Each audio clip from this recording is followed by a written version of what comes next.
Hello, people, and welcome back to MBTI and Enneagram Connections. My name is Toby, and do you remember your old college professor? Or if you didn't go to college, maybe your friends or your brothers or kids' old college professor. And I mean old, I mean that guy who's your history teacher or your math teacher and who's always so energetic during all of his lectures, and he's walking around on the podium and you can see in his eyes that he's really into whatever he's talking about, even though you don't necessarily get anything he's saying. Well, that guy, don't underestimate him, he's brilliant, and he's an INTP 5.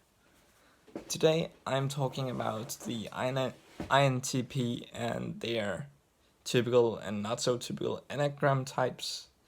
And the most typical type on the Enneagram for the INTP is 5. I've had someone told me that they've never met an INTP who is not a 5.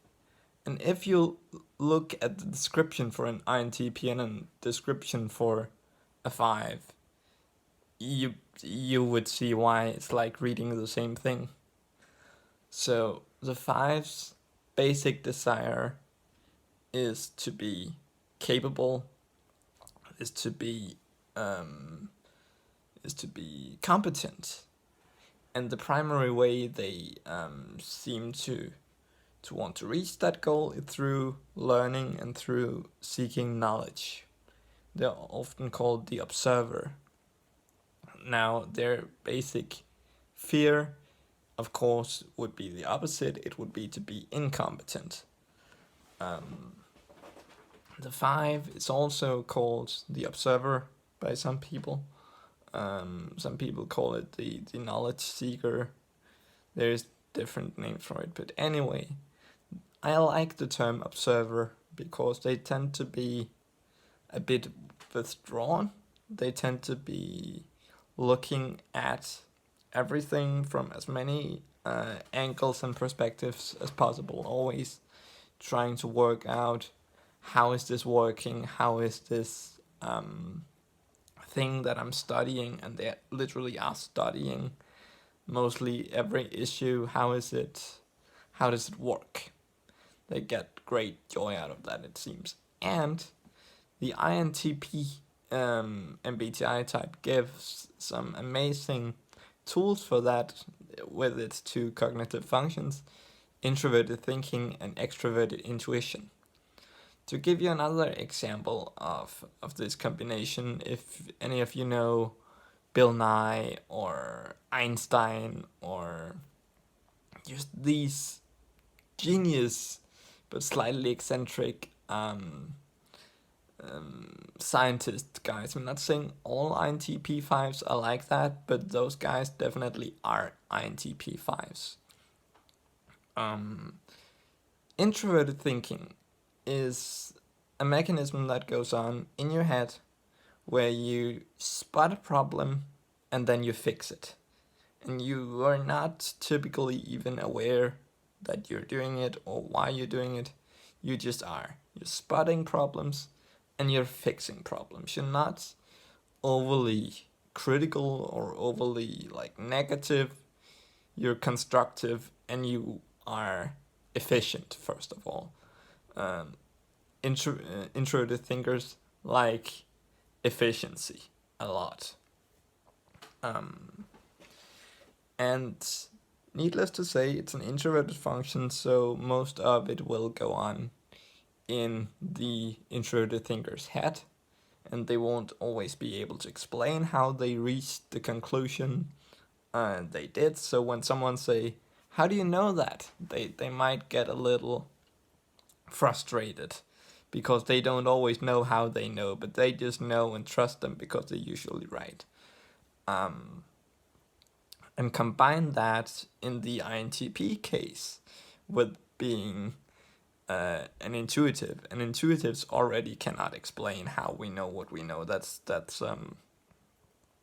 I already covered that in an earlier video. And INTPs actually use the same type of intuition as INFPs does, extroverted intuition, which does this wonderful thing where it connects things that are not usually connected. So when you combine that ability with this problem fixing mindset, then you get inventors, you get these creative engineer types that are like, oh, I bet we could solve the energy problem we have by making cars drive on alcohol.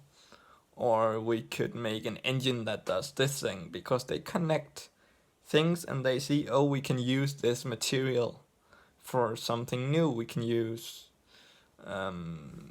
clamshells for isolation. I bet the guy who invented that was an INTP. So that's why they are they have this ability to get ideas, to fix problems, and to connect things that aren't usually connected, which makes them excellent inventors and engineers and problem solvers. And that fulfills this need that the 5 have of being competent. They are indeed very, very competent at what they do. They're very good at it. And it's something that I struggle a little bit to understand, because they use introverted feeling. So introverted thinking is very, very far away from what I can do, and it's very low down on the list of INFP functions. So there are also some traps for INFP, INTP. There are also some traps for INTP 5s though. And that is because they are withdrawn, because they are very logical, because they're very objective most of the time.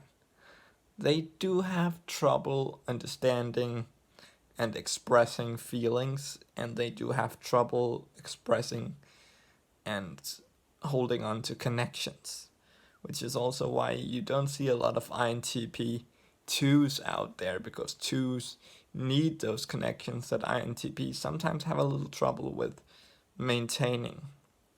And now I'm saying that they have trouble understanding feelings. That's actually not true. INTPs and INTP 5s even, of course, do understand feelings, but on a very intellectual, technical, from a very intellectual, technical approach, like they do with almost everything else. They understand it a little bit like stimuli comes in and this feeling come out. They can understand that. They can understand that shouting plus Toby equals panic. They get that. But they can get confused when when people do not react the way they thought they would react.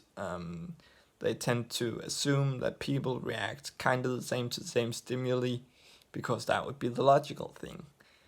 The problem with people from an INTP 5 perspective is that we aren't logical. We aren't always behaving the way we are expected to be behaving, and that gives them a little bit of trouble with that side of things. So definitely there are problems for the 5 that I can relate to as a 9, with expressing feelings. That's difficult for them, and it can even be scary for them. And also with maintaining relations. And the last bit can be frustrating for them, because if they have this idea that they're very passionate about, that they are very into, and they think it's fantastic and interesting and it's the most beautiful thing in the world, because knowledge really is beautiful to an INTP 5, they can have severe trouble making other people as engaged in it and explaining how fantastic this new concept that they're working on is, and that can get really frustrating for them. Thus my initial analogy with the college professor. So that's the basic of the INTP 5, that they are genius problem solvers, but they have it all in the head. They have trouble explaining why they reach the conclusions they do, and they do have a little bit of trouble with the feeling side of things, just like an INFP can have problems with the logical side of things. They're not at all incapable of it, they're just challenged by it. I think that was all I have for this time. So if you have any questions or disagree with me about any points or have any additional information or anything, feel free to leave a comment. I love engaging with you guys. And thank you for the view. I can't talk right now. Thank you for the view. See you, and remember, be yourself, everybody else is taken.